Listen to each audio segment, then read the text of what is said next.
नमस्कार।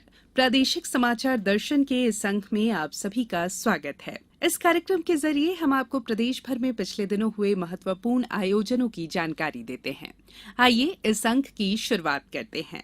सरकार की कई ऐसी महत्वपूर्ण लोक कल्याणकारी योजनाएं होती हैं जिनकी जानकारी आम लोगों और किसानों को नहीं हो पाने के कारण वे इन योजनाओं का लाभ नहीं ले पाते। योजनाओं की जानकारी लोगों तक पहुंचाने के उद्देश्य से आगरमालवा कलेक्टर अवधेश शर्मा के निर्देश पर राजस्व विभाग द्वारा सर्कल स्तरों पर शिविरों का आयोजन किया जा रहा है। इस बारे में ज्यादा जानकारी दे रहे हैं हमारे आगरमालवा संवाददाता।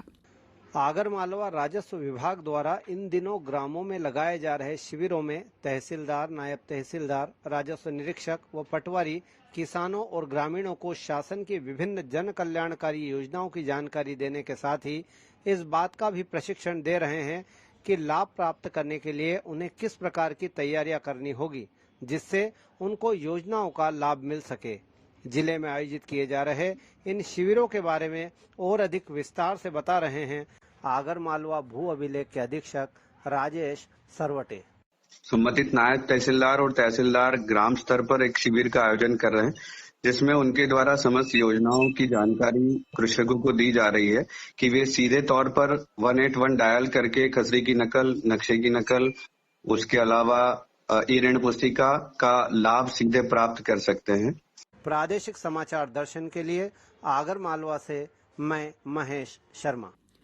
4 अप्रैल को अनूपपुर जिले और मध्य प्रदेश की पवित्र नगरी अमरकंटक में स्थानीय लोक निर्माण विभाग के रेस्ट हाउस में प्रदेश के मुख्यमंत्री शिवराज सिंह चौहान की अध्यक्षता में अमरकंटक में नर्मदा पुनर्जीवन कार्यक्रम के लिए किए जा रहे कार्यों की समीक्षा की गई। इसी पर विस्तार से जानकारी दे रहे हैं हमारे अनूपपुर संवाददाता। बैठक में भारत सरकार के केंद्रीय पर्यावरण जलवायु परिवर्तन मंत्री भूपेंद्र यादव, केंद्रीय जल शक्ति राज्य मंत्री प्रहलाद सिंह पटेल, मध्य प्रदेश शासन के वन मंत्री विजय शाह, मध्य प्रदेश शासन के जनजातीय कार्य विभाग तथा अनूपपुर जिले के प्रभारी मंत्री सुश्री मीना सिंह मांडवे, मध्य प्रदेश शासन के खाद्य नागरिक आपूर्ति एवं उपभोक्ता संरक्षण मंत्री बिसाहूलाल सिंह एवं प्रशासनिक अधिकारी उपस्थित रहे। बैठक को संबोधित करते हुए मुख्यमंत्री श्री चौहान ने कहा कि नर्मदा नदी मध्य प्रदेश की जीवन रेखा है। नर्मदा नदी मध्य प्रदेश ही नहीं अपितु गुजरात, महाराष्ट्र तथा राजस्थान भी अपने समृद्धि के लिए कुछ हद तक इसमें निर्भर है। नर्मदा नदी हमारे आस्था एवं श्रद्धा का केंद्र है, लेकिन भौतिक रूप से अगर कोई मध्य प्रदेश को देखे तो सिंचाई का पानी, पीने का पानी, बिजली इत्यादि की कुछ भी देती है हमें मां नर्मदा से ही मिलता है। नर्मदा जी हैं तो मध्य प्रदेश है। श्री शिवराज सिंह चौहान ने कहा कि नर्मदा सेवा मिशन बनाकर कई काम मध्य प्रदेश सरकार ने नर्मदा जी के झरझर कलकल बहती रहे, निरंतर प्रवाहमान रहे तथा हमें जीवन देती रहे, इसके लिए कई काम किए गए हैं तथा आगे भी कई काम किए जाएंगे। उक्त बैठक में उपस्थित अनूपपुर कलेक्टर ने बताया जिसके प्रमुख घटक वृक्षारोपण, अतिक्रमण को रोकना, जैव विविधता को प्रोत्साहन देना, स्थानीय प्रजाति के पौधों एवं वृक्षों को प्रोत्साहित करना, इन विषयों पर चर्चा की गई और इसके साथ ही स्वच्छता, जल मल सीवेज का ट्रीटमेंट और उचित प्रबंधन अमरकंटक क्षेत्र में किया जाए, इस संबंध में भी निर्देशित किया गया। 5 जून को पर्यावरण दिवस है। पर्यावरण दिवस के दिन संकल्प लेने के लिए किस किस स्थान पर कहां कौन कौन से वृक्ष लगाए जाएंगे, ऐसे वृक्ष लगाए जाएंगे जहां इकोसिस्टम के अनुरूप हो। प्रादेशिक समाचार दर्शन के लिए अनूपपुर से मैं अजीत मिश्रा। अक्षय तृतीया विवाह का अबूझ मुहूर्त है। इस बात को ध्यान में रखते हुए काफी विवाह संस्कार होते हैं, लेकिन बाल विवाह रोकने को लेकर अशोकनगर जिले में विशेष प्रयास किए जा रहे हैं। और ब्यौरा हमारे अशोकनगर संवाददाता से। अशोकनगर जिले में कोरोना संक्रमण काल के चलते विगत 2 वर्षों से सामूहिक विवाह सहित अन्य मांगलिक कार्यक्रम प्रतिबंधित रहे, लेकिन इस वर्ष अक्षय तृतीया पर सामूहिक विवाह कार्यक्रम तथा अन्य मांगलिक कार्यक्रमों की धूम है। अक्षय तृतीया विवाह का अबूझ मुहूर्त होने के कारण लोग अपनी बच्चे बच्चियों के हाथ पीले करने में आगे रहते हैं, चाहे वे किसी भी उम्र के हों। अशोकनगर जिले में प्रशासन ने 3 मई मंगलवार अक्षय तृतीया पर बाल विवाह रोकने को लेकर अपने कदम सख्त कर दिए हैं। बाल विवाह प्रतिषेध अधिनियम 2006 के अनुसार 18 वर्ष से कम उम्र की लड़की तथा 21 वर्ष से कम उम्र के लड़के का विवाह बाल विवाह के अंतर्गत निर्देशित किया गया है, जिसको लेकर 2 लाख तक का जुर्माना तथा 1 वर्ष की सजा का प्रावधान है। वहीं लाड़ो अधिनियम 2013 के अनुसार विवाह में सम्मिलित माता पिता, रिश्तेदार, बारातियों, बैंड बाजे वाले, ब्यूटी पार्लर, मैरिज गार्डन संचालक को भी दोषी माना गया है। आलम यह है कि विवाह सूत्र में बंधवाने वाले पंडित, मौलवी, पादरी भी इस दंड के हकदार होंगे। विवाह के इंतजाम में लगने वाले टेंट, कैटरर्स, निमंत्रण कार्ड प्रिंटर्स तक कि हलवाई को भी नहीं बख्शा जाएगा। अशोकनगर जिले की महिला बाल विकास प्रभारी sub divisional magistrate doctor Neha Jain ने बताया कि जिले में बाल विवाह रोकने हेतु जागरूकता अभियान चलाया गया है। हेल्पलाइन नंबर जारी किए गए हैं। आंगनवाड़ी केंद्र स्तर तक मॉनिटरिंग की जा रही है। अशोकनगर से समाचार दर्शन के लिए डॉक्टर नीरज शुक्ला की रिपोर्ट। आजादी का अमृत महोत्सव के तहत 24 अप्रैल से 1 मई तक बालाघाट जिले में भी किसान भागीदारी प्राथमिकता हमारी अभियान चलाया गया। हमारे बालाघाट संवाददाता श्रीनिवास चौधरी ने जवाहरलाल नेहरू कृषि विश्वविद्यालय जबलपुर के कुलपति प्रोफेसर प्रदीप कुमार बिसेन से बात की। आइए उनकी राय सुनते हैं। अब ये भारत सरकार के प्राथमिकता में किसान, मध्य प्रदेश सरकार की प्राथमिकता में किसान, और मैं कहूँ कि पूरे देश के आर्थिक विकास के लिए किसानों की भागीदारी, ये जो और सरकार की प्राथमिकता, ये तो बहुत पहले से चली आ रही है। और प्राथमिकता किसानों की थी, प्राथमिकता है और प्राथमिकता रहेगी। वहीं बालाघाट के वरिष्ठ वैज्ञानिक RL राउत ने बताया कि जैसा किसान मेले का जो आकर्षण था, इसमें जो जैविक कृषि है, जैविक कृषि और प्राकृतिक खेती, इस पर विशेष बल दिया गया ताकि हमारे किसान भाइयों की जो खेती में कृषिगत लागत है उसको कैसे कम किया जाए, इन सब बिंदुओं पर वैज्ञानिकों द्वारा परामर्श दिया गया। बड़वानी जिले के कलेक्टर शिवराज सिंह वर्मा ने अपनी ममता ब्रिगेड को साथ लेकर संस्थागत प्रसव को बढ़ावा देने के लिए एक नवाचार शुरू किया है। ब्यौरा हमारे संवाददाता से। पश्चिम निमाड़ का बड़वानी जिला आदिवासी बहुल्य जिला होकर भौगोलिक दृष्टि से जिले का बहुत बड़ा क्षेत्र दुर्गम पहाड़ी क्षेत्र में बसा है। प्रसव पूर्व जांच, संस्थागत प्रसव, टीकाकरण, कुपोषण एवं एनीमिया जैसे सूचकांकों का प्रतिशत कम होने के चलते नीति आयोग ने जिले को आकांक्षी जिले में शामिल किया है। जिले का पार्टी विकासखंड देश के 10 सबसे पिछड़े विकासखंडों में शामिल होकर विंध्याचल एवं सतपुड़ा पर्वत के बीच बसा है। ऊंचे ऊंचे पहाड़ों के बीच बसे इस इलाके में असंगठित क्षेत्र के श्रमिक व लघु सीमांत जनजाति किसान रहते हैं। भौगोलिक स्थिति की वजह कस्बों या शहर तक जाने के लिए दुर्गम और कठिन रास्तों से गुजरना पड़ता है। ऐसे में गर्भवती महिलाओं को कुछ समय पहले तक प्रसव के लिए लकड़ी पर झोली में बांधकर अस्पताल या जननी एक्सप्रेस तक पहुंचाने में भारी मशक्कत करना पड़ती थी। इस प्रक्रिया में गर्भ में बच्चे का दम घुटने से जच्चा व बच्चा दोनों की मौत हो जाने का खतरा बना रहता था। इस समस्या को देखते हुए पिछले दिनों जिले के कलेक्टर शिवराज सिंह वर्मा ने अपनी ममता ब्रिगेड को साथ लेकर संस्थागत प्रसव को बढ़ावा देने के लिए एक नवाचार प्रारंभ किया है। इस संबंध में कलेक्टर बड़वानी शिवराज सिंह वर्मा ने बताया कि यहाँ पर मोबाइल कनेक्टिविटी नहीं है या वहाँ पर गाड़ी नहीं पहुँच पाती है, उसके लिए प्रावधान किया गया है कि गांव में जो भी साधन है, बाइक हो, गाड़ी, फोर व्हीलर हो, उस बाइक से जो भी व्यक्ति गर्भवती महिला को संस्थागत प्रसव के लिए डिलीवरी पॉइंट तक ले जाएगा, उसका आने और जाने का किराया प्रशासन उपलब्ध कराएगा।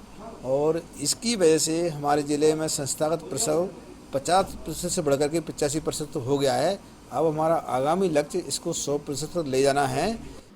प्रादेशिक समाचार दर्शन के लिए बड़वानी से मैं शिवपाल सिंह सिसोदिया। रबी सीजन 2021-22 में बैतूल जिले में 2,75,000 हेक्टेयर में गेहूं की बोनी हुई थी। अच्छी बारिश होने और मौसम की अनुकूलता से जिले में गेहूं का बम्पर उत्पादन हुआ है। बम्पर उत्पादन होने और खुले बाजार में दाम अधिक मिलने से कृषि उपज मंडी बैतूल में गेहूं की जबरदस्त आवक हो रही है। ज्यादा जानकारी के साथ जुड़ गए हैं हमारे बैतूल संवाददाता। बम्पर उत्पादन होने एवं खुले बाजार में दाम अधिक होने से कृषि उपज मंडी बैतूल में गेहूं की ज़बरदस्त आवक हो रही है। मार्च एवं अप्रैल माह के दौरान कृषि उपज मंडी बैतूल में प्रतिदिन औसतन 1000 मीट्रिक टन गेहूं की आवक हो रही है। कृषि उपज मंडी बैतूल के सचिव सुरेश भालेकर ने बताया कि मार्च एवं अप्रैल माह में मंडी में 45,687 टन गेहूँ की आवक हुई थी। कृषि उपज मंडी बैतूल में मार्च माह में 20,948 टन एवं अप्रैल माह में 24,738 टन गेहूं किसानों से खरीदा गया। मंडी सचिव के मुताबिक मई माह के अंत तक गेहूं की आवक बनी रहेगी। कृषि उपज मंडी बैतूल में गेहूं के दाम औसतन 2100 रुपये प्रति क्विंटल होने से किसानों के साथ कृषि उपज मंडी भी मालामाल हो रही है। मार्च एवं अप्रैल माह में कृषि उपज मंडी में बेचे गए गेहूं का किसानों को लगभग 100 करोड़ रुपए का भुगतान हुआ है। साथ ही मंडी को बतौर मंडी शुल्क के 1.5 करोड़ रुपए की राशि मिली है। प्रादेशिक समाचार दर्शन के लिए बैतूल से मयंक भार्गव। समूचे देश में आजादी का अमृत महोत्सव मनाया जा रहा है। इसी श्रृंखला में भिंड जिले में संगोष्ठी मंथन कार्यक्रम चल रहे हैं। अधिक जानकारी हमारे संवाददाता से, जिसमें प्रमुख लेखक डॉक्टर रामकिशोर उपाध्याय, इतिहासकार देवेंद्र सिंह चौहान और न्यास के अध्यक्ष नवल सिंह भदौरिया प्रमुख रूप से मौजूद रहे। स्वाधीनता अमृत महोत्सव पर मंथन कार्यक्रम में बुद्धिजीवी वर्ग के अलावा विविध संगठनों से जुड़े लोग भी शामिल हुए। मंथन कार्यक्रम में स्वाधीनता आंदोलन से जुड़ी कई महत्वपूर्ण ऐतिहासिक जानकारी निकलकर सामने आई। चंबल अंचल का भिंड जिला भी स्वतंत्रता संग्राम 1857 की क्रांति के स्वर्णिम इतिहास का साक्षी रहा है। अंग्रेजों की ताकत के बोलबाले के बावजूद चंबल अंचल के लोगों ने झांसी की रानी महारानी लक्ष्मीबाई का खुलकर साथ दिया था। आज़ादी के लिए जिले के लोगों में दीवानापन था। कालपी में अंग्रेजों से संघर्ष के बाद महारानी लक्ष्मीबाई 26 मई 1858 को भिंड के पास गोपालपुरा गांव पहुंची। तब लक्ष्मीबाई का जिले के 1 लाख लोगों ने साथ दिया था। भिंड जिले में प्रथम स्वतंत्रता संग्राम की लड़ाई में दबों के दौलत सिंह ने अंग्रेजों के खिलाफ 7000 लड़ाकों की फौज तैयार कर ली थी। दबों, सेवड़ा और इटावा क्षेत्र में दौलत सिंह और उनके सहयोगियों ने भय से अंग्रेज किसानों से कर नहीं वसूल पाते थे। बुहारा रियासत में दौलत सिंह का नाम उन स्वतंत्रता संग्राम सेनानियों में सर्वोच्च क्रांतिकारी के रूप में आता है जिन्होंने 13 साल तक अंग्रेजों से लोहा लेकर कई इलाकों को स्वतंत्र कराकर फिर कभी ब्रिटिश आधिपत्य के अधीन नहीं होने दिया। जानते हैं इतिहासकार देवेंद्र सिंह चौहान से स्वाधीनता आंदोलन की विस्तृत जानकारी। आप देखते हैं कि हमारा लगा हुआ भिंड से लगा हुआ एक बड़ा गांव है गेंदालाल दीक्षित। 1890 में गेंदालाल दीक्षित का जन्म हुआ और ये गेंदालाल दीक्षित ने अंतर प्रांत में 40 जिलों में इसने संगठन खड़ा किया था और इसके पास 2000 वर्दीधारी सैनिक हैं, 500 घुड़सवार सेना है और अपने धन का जो सशस्त्र संगठन है मातृवेदी सेना, उसका सुप्रीम कमांडर इन चीफ है। और इसका जो जूनियर है हमारे इसी अंचल का पास में चंबल के किनारे गांव है, ये वहाँ के थे। तो राम प्रसाद बिस्मिल उनके असिस्टेंट कमांडर थे, गेंदालाल दीक्षित सुप्रीम कमांडर। प्रादेशिक समाचार दर्शन के लिए भिंड से अनिल शर्मा। आजादी के अमृत महोत्सव के अंतर्गत छिंदवाड़ा जिले के सभी विकास खंडों में 18 अप्रैल से विकास खंड स्तरीय स्वास्थ्य मेलों का आयोजन किया गया। विस्तार से जानकारी दे रहे हैं हमारे संवाददाता। जिले में अभी तक 10 स्वास्थ्य मेले आयोजित किए जा चुके हैं, जिसमें चौरई, परासिया, हर्रई में आयोजित स्वास्थ्य मेले प्रदेश में सर्वाधिक पंजीयन होने पर प्रथम स्थान पर रहे। वहीं बिछुआ, तामिया एवं अमरवाड़ा में आयोजित स्वास्थ्य मेले प्रदेश रैंकिंग में दूसरे स्थान पर रहे। स्वास्थ्य मेलों में मुख्य चिकित्सा एवं स्वास्थ्य अधिकारी डॉक्टर चौरसिया ने बताया कि इन स्वास्थ्य मेलों में बड़ी संख्या में लोग पहुंचकर स्वास्थ्य लाभ ले रहे हैं। भी जरूरतमंद थे, उसमें से बहुत सारे लोग, मैक्सिमम लोग जो है वो इस शिविर में उपस्थित हुए और उन्होंने इसका लाभ लिया है। और जो आरबीएस के कार्यक्रम के अंतर्गत बहुत सारे बच्चे चिन्हित हुए हैं जिनको जो है बाहर दूसरे हॉस्पिटल भेज के, प्राइवेट हॉस्पिटल भेज के मुफ्त इलाज उनका कराया जाएगा, जिसमें जितना भी खर्च आता है ये शासन वहन करता है। प्रादेशिक समाचार दर्शन के लिए छिंदवाड़ा से मैं राकेश प्रजापति। प्रादेशिक समाचार दर्शन के इस अंक में फिलहाल इतना ही। अगले सोमवार फिर आपसे मुलाकात होगी। तब तक के लिए नमस्कार।